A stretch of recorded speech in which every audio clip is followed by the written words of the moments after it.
Okay, so this is one of the first review videos that I was going to make and kind of go over what's more important to know and kind of briefly review on some concepts that I think we're still kind of reviewing. So this is where we began, is just basic subatomic particles. What I want you to know is that there are those that are positively charged, there are those that are negatively charged, electrons versus protons. For the purposes of our class, that's really what we're after when we're looking at this life chemistry to start. So how many electrons you have in that outer shell determine how many bonds you can make. If that helps you remember how many bonds, an oxygen, a nitrogen, or a carbon can make, then you're welcome to use that as kind of an association. I'm not going to ask you what's the number of electrons in any of these valences. This will help you later on in chemistry if you want to take a deeper look at this, but you don't necessarily have to. For our purposes, you really just need to know how many things can bond, or what elements and how many things they can bond to. Oxygen can make 2 bonds, nitrogen 3, carbon 4. Now we've seen that sometimes these rules can break a little bit, but for the purposes in biology, that's what you'd need to know right there. Carbon being some of the more stronger ones. So in this case, these are just good examples of molecules. So for example, hydrogen can bind to 1, sometimes it just binds once.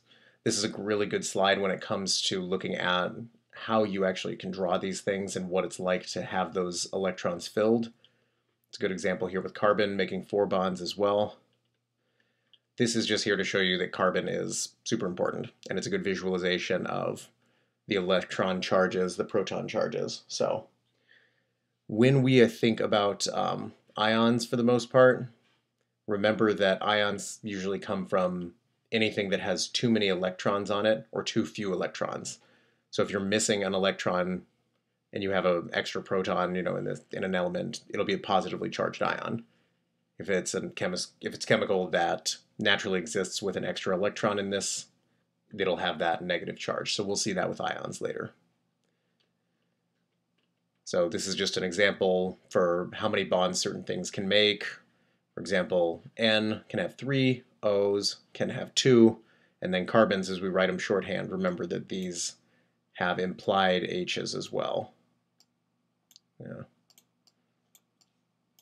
Here and then one down here as well. Much easier. Okay. So first thing, the way that bonds can fill is that electrons can literally be shared. Electrons that are in this outer shell, they don't exist as well until they're bonded. And then over here we can see that making that bond and sharing them equally is a covalent bond. So ionic bonds are different. And remember, here's where we're dealing with ions. This is where an electron literally just goes and is completely stolen by a more electronegative element, in this case chlorine. And the reason this happens is that chlorine wants to fill this shell right here with 8. Sodium wants to fill a shell with 8, but it can get to 8 by just shedding 1 electron over here. Thus, this is where we start ending up with ions, is because there's an extra electron here. You're missing an electron in this one. That's why you have a plus when you're missing an electron. That's why you have a negative when you have an extra electron. These two things are going to bind primarily because they have a massive positive charge, a massive negative charge. Positive and negative charges are going to bind together. They are not sharing these electrons equally. That's another big thing. Okay, so probably the most important thing is that we are going to be working primarily in H2O the whole time. This is the primary model of how you're going to see H2O. You have hydrogens that are sharing one of their electrons with the H2O or with the oxygen molecule. What happens is that this oxygen molecule is so big that it's going to steal these electrons up here, right? What is happening basically is that the oxygen takes these negative electrons and it pulls them closer to it, and it leaves the hydrogen, which is basically just a proton, remember, because it's just one, it leaves it out here. So if the electrons are all pulled over here, that means that the oxygen is going to have that negative charge up here. What that consequently means is that the hydrogens are going to have a bit of a positive charge over here. That's what we call polar. Polar means that it has two sides to itself. In this case, water has positive marks on its hydrogens and negative on its oxygen because these electrons are getting pulled into here. For this reason, it has a lot of different properties. It's cohesive, adhesive, so it can bind to other water molecules, it can bind to other molecules that aren't water, and it facilitates all of these chemical reactions that we've looked at. It maintains everything that we need to kind of keep everything going correctly. This is the same visualization of what we just talked about. It's simply that these electrons are just getting pulled up a whole lot stronger up into this oxygen. Electrons have a negative charge, remember, that means you're going to have a negative charge up here, positive charge consequently down here. This is cohesion. These are when hydrogen bonds are formed between the positive charge of hydrogens and the negatively charged oxygen sides. So remember, each water molecule is going to look something like this. Oops. Sorry, my thumb. And each of these is going to have little positive charges, and the water has the negative. And that's how they start binding, is positive hydrogens bond to negative water, or negative oxygens. This is going to facilitate a lot of things. This can facilitate something like ammonia. For example, ammonia is another polar molecule where the nitrogen here actually is overloaded with too many electrons. Thus, it has this negative charge, and then it's going to interact with the hydrogen up here and form a hydrogen bond because this hydrogen has that plus. This one is a super important slide because you can see what happens to ions in water. You can see how comfortable they can be in water. So take a look over here at sodium. Sodium's going to be surrounded by water, but all the water molecules are going to face it with their negative side because that negative is going to be attracted to the positive charge. See, it's not going to orient the same way that it's going to on chlorine. Chlorine's a negative ion, so that means the positive hydrogens of water are all going to bind to the chlorine ion instead. And this is how these are going to behave differently.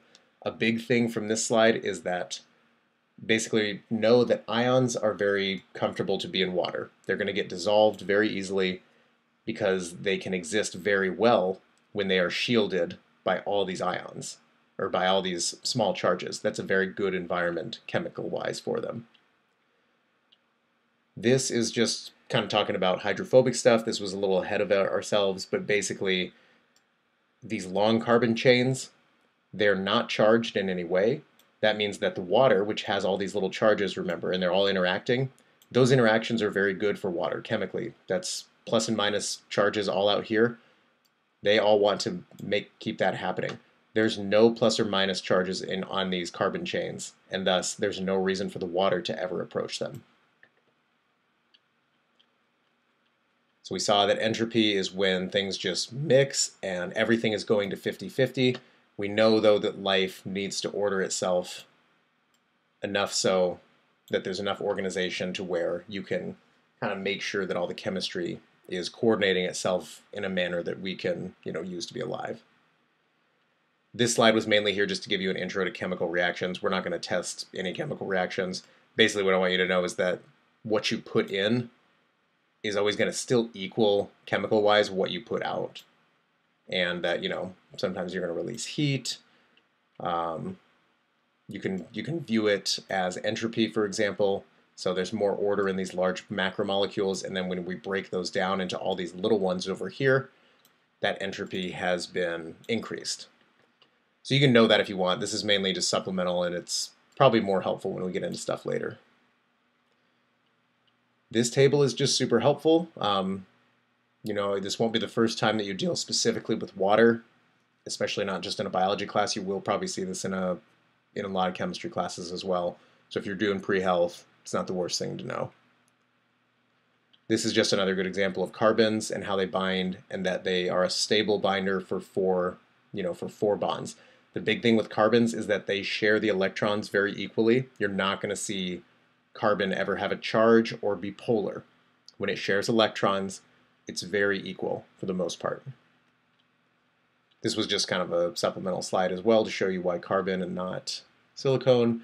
And then this was just our intro into, here's these chemical structures here. They're following all the rules that we just outlined, and kind of get ready to see them a little more.